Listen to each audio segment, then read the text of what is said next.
La situation sur le troisième lien évolue de manière tellement chaotique qu'il y a certains ajustements, réflexions supplémentaires qui vont avoir lieu avant 2026, c'est évident.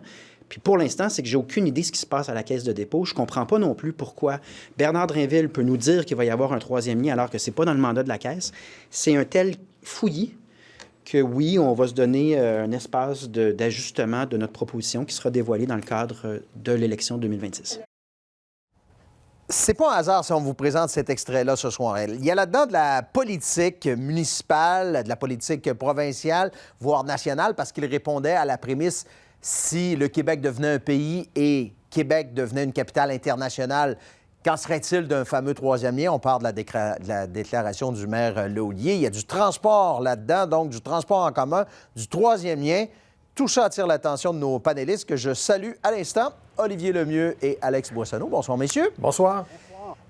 Olivier, je vais vous demander une traduction, parce que ça a été long, cet extrait-là. On l'a talonné, on lui a posé plusieurs questions, M. Saint-Pierre Plamondon. La position du PQ, ce qu'on en comprend, pourrait évoluer sur le troisième lien. Pourtant, c'était clair et tranchant en 2022.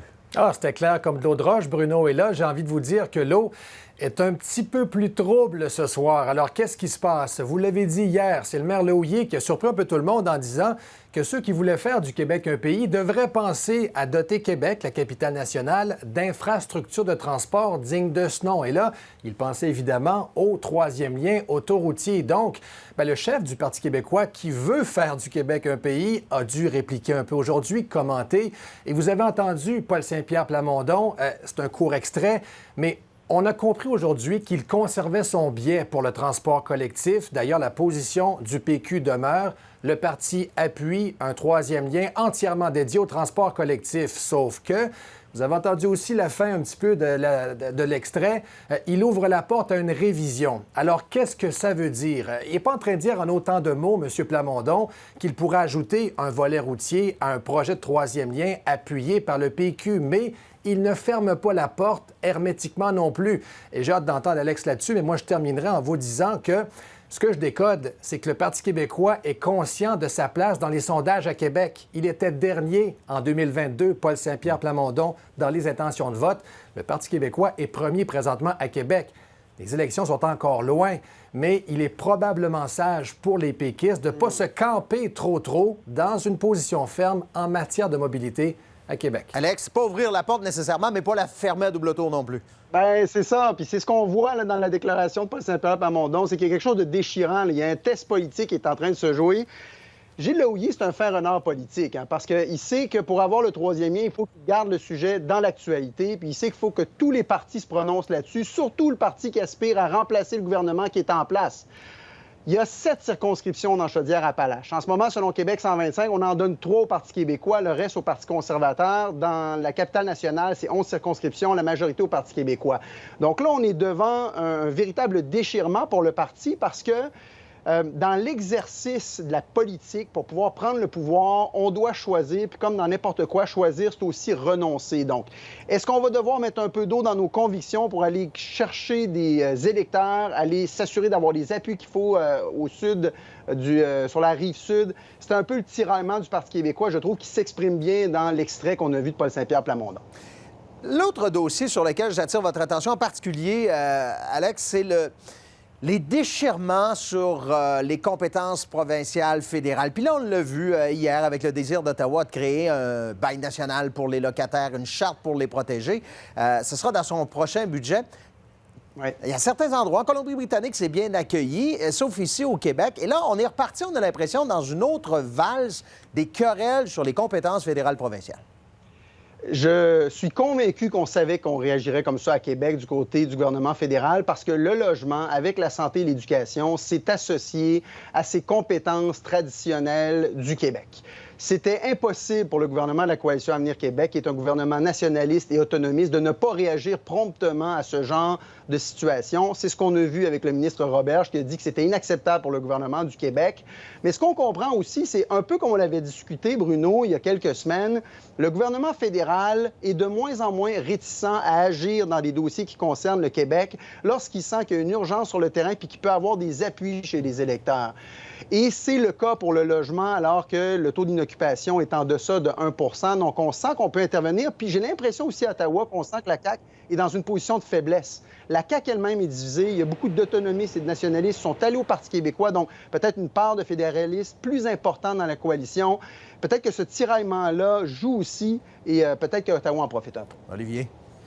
Bien, écoutez, moi, j'ai envie de vous dire qu'au-delà des chicanes provinciales, fédérales en matière de logement, les gens de Québec veulent une réponse à une question très simple. Est-ce qu'on va réussir à relancer les mises en chantier à Québec en 2024? Parce qu'on le rappellera jamais assez, 2023, il y a eu un fléchissement important, 40 % moins de mises en chantier dans un contexte où la crise du logement est vraiment aiguë à Québec. Moins de 1 % le taux d'inoccupation, c'est pas rien.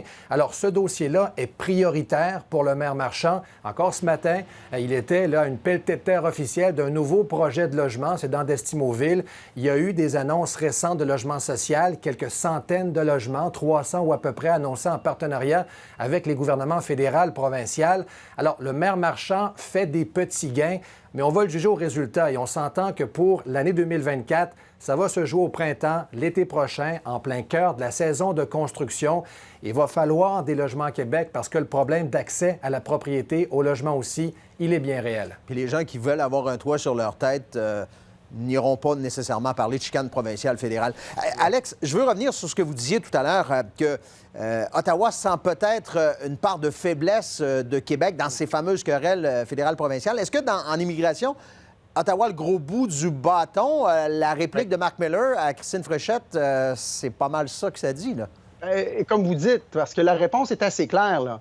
Québec demande plus d'argent, on dit peut-être, mais en fonction des calculs qui seront approuvés par le gouvernement fédéral. Québec demande plus de pouvoir en immigration, on dit il n'est pas question qu'un pays donne plus de pouvoir dans un domaine crucial comme celui-là, une de ses parties, une de ses composantes. On verrait ça nulle part ailleurs et on ne verra pas ça au Canada non plus. Donc, on sent que les réponses du gouvernement fédéral sont de plus en plus assumées. Marc Miller a même dit il y a quelques semaines, si Québec ne fait pas ses devoirs en immigration, on interviendra dans cette compétence, encore une fois-là, du Québec.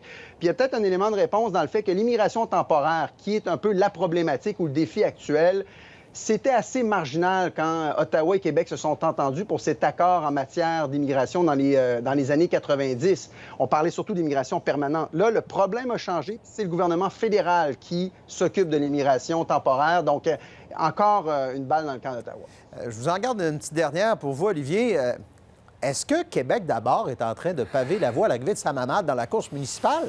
Bien, écoutez, ce qui est clair, là, dans tout ça, je vais dire monsieur Marchand, ce qui est clair, Bruno, c'est que les règles du parti, oui, c'est ça, les règles de Québec d'abord ont été modifiées en début de semaine pour assurer que le chef sortant ne sera pas automatiquement le candidat du parti aux prochaines élections. Et ça donne du souffle à cette rumeur qui revient tout le temps que M. Hamad pourrait refaire un saut en politique. Je vous confirme qu'il y a eu des discussions entre M. Villeneuve et M. Hamad. La décision n'est pas arrêtée, mais là, la possibilité est bien réelle que Québec d'abord ait un nouveau chef pour la prochaine élection municipale en 2025. Et on va tellement en reparler.